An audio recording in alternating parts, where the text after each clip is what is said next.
केंद्रीय मंत्री को देश में रहने वाले करोड़ों बेघर और भुखमरी से जीने मरने वालों की चिंता ना सताई। मंत्री साहब तो इतने इमोशनल हो गए कि रोहिंग्या शरणार्थी को घर, खाने पीने और सुरक्षा देने की बात कह डाली। जो भारत में जन्मा, जिनकी पीढ़ियों ने देश को आजाद कराया, उनकी चिंता मंत्री साहब को कभी न सताई। लेकिन मंत्री साहब को यह ऐलान करते हुए एक बार देश की गरीबी और भुखमरी का डाटा उठाकर जरूर देखना चाहिए।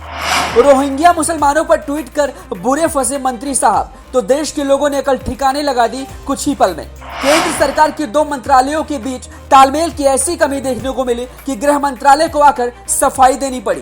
दूसरे देश से आए लोग जो शरणार्थी बनकर जासूसी का काम कर रहे हैं, आखिर क्यों रोहिंग्या के लिए इतने फिक्रमंद हो गए हरदीप सिंह पुरी। जी 21वीं सदी का ये भारत देश की तरक्की और ताकत के मामले में दुनिया में एक अलग पहचान बना रहा है। भारत अब दुनिया के सबसे विकसित और ताकतवर देशों की लिस्ट में अपनी पहचान बना चुका है। लेकिन देश में आज भी जब हम खाने रहने की सोचते हैं तो एक निराशा महसूस होती है। अरबों की आबादी वाले देश में आज भी करोड़ों लोग बेघर हैं और लाखों लोग आज भी भूखे सोते हैं। राष्ट्रीय स्वास्थ्य सर्वेक्षण द्वारा 2017 में एक सर्वे किया गया और इसमें पाया गया कि 19 करोड़ लोग हर रात खाली पेट सोने को मजबूर है। इसके अलावा सबसे चौंकाने वाला आंकड़ा यह भी है कि देश में 5 साल से कम उम्र के हर दिन लगभग 4500 बच्चे भूख और कुपोषण के कारण मर जाते हैं, जबकि अकेले भूख के कारण हर साल 3 लाख से अधिक बच्चों की मौत होती है। वहीं देश में बेघर लोगों की बात करी जाए तो 2011 की जनगणना के अनुसार भारत में लगभग 13.7 मिलियन परिवार या 17.4% शहरी फैमिली सुविधा विहीन अवैध बस्तियों में रहती है। मोटे तौर पर बात की जाए तो भारत में लगभग 6.8 करोड़ लोगों के पास रहने के लिए घर नहीं है। भारत की राजधानी दिल्ली में करीब 1 लाख लोग बेघर हैं, जो हर मौसम में खुले आसमान के नीचे अपनी रात गुजारते हैं। देश के लिए ये चिंता का विषय बना हुआ है, जहां मोदी सरकार भी लगातार प्रधानमंत्री आवास योजना और हर घर राशन उपलब्ध करा रही है, लेकिन आज भी इस आंकड़े तक पहुंचने में वो विफल रही है।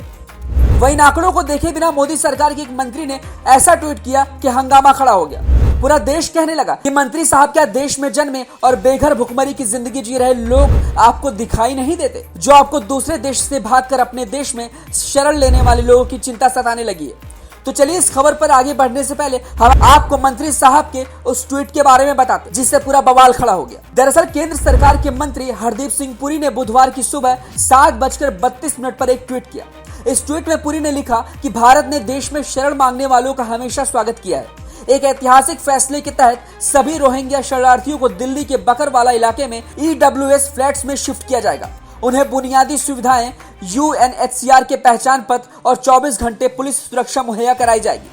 हरदीप पुरी ने अपने इस ट्वीट में प्रधानमंत्री कार्यालय को टैग भी किया। उन्होंने अपने अगले ट्वीट में केंद्र सरकार की तारीफ करते हुए लिखा, जिन लोगों ने शरणार्थियों के बारे में भारत की नीति के बारे में गलत बातें फैलाने को अपना करियर बना लिया है और जानबूझकर इसे सीए से जोड़ते हैं, उन्हें इससे निराशा होगी कि भारत में 1991 के संयुक्त राष्ट्र रिफ्यूजी कनेक्शन का सम्मान करते हुए उसका पालन करता है और नस्ल, धर्म या जातीय आधार पर कोई भेदभाव किए बिना सभी को शरण देता है। वहीं इस ट्वीट के बाद तो मानो केंद्र सरकार घिर गई और लोगों ने सवाल खड़े किए कि रोहिंग्या शरणार्थियों के मुद्दे पर केंद्र सरकार की आखिरकार नीति क्या है।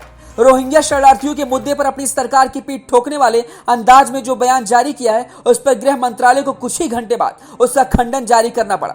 वहीं लोगों ने सवाल खड़ा करते हुए केंद्र सरकार के दो मंत्रालयों के बीच में तालमेल की कमी का संकेत देने वाला एक बयान बताया। उसके बाद गृह मंत्रालय ने सफाई देते हुए ट्वीट कर लिखा कि दिल्ली सरकार ने रोहिंग्याओं को एक नई जगह पर शिफ्ट करने का प्रस्ताव दिया था, लेकिन गृह मंत्रालय ने उन्हें निर्देश दिया है कि अवैध रोहिंग्या विदेशियों को उनकी मौजूदा जगह पर ही रखा जाए, क्योंकि गृह मंत्रालय उन्हें डिपोर्ट करने के बारे में संबंधित देश से विदेश मंत्रालय के जरिए बात कर रहा है। आपको बता दें कि रोहिंग्या रिफ्यूजी दिल्ली के मदनपुर खादर और कालिंदी कुंज इलाके में पिछले 1 दशक से रह रहे हैं। 2018 और 2021 में आग लगने से इनकी झुग्गियां और घर जल गए थे।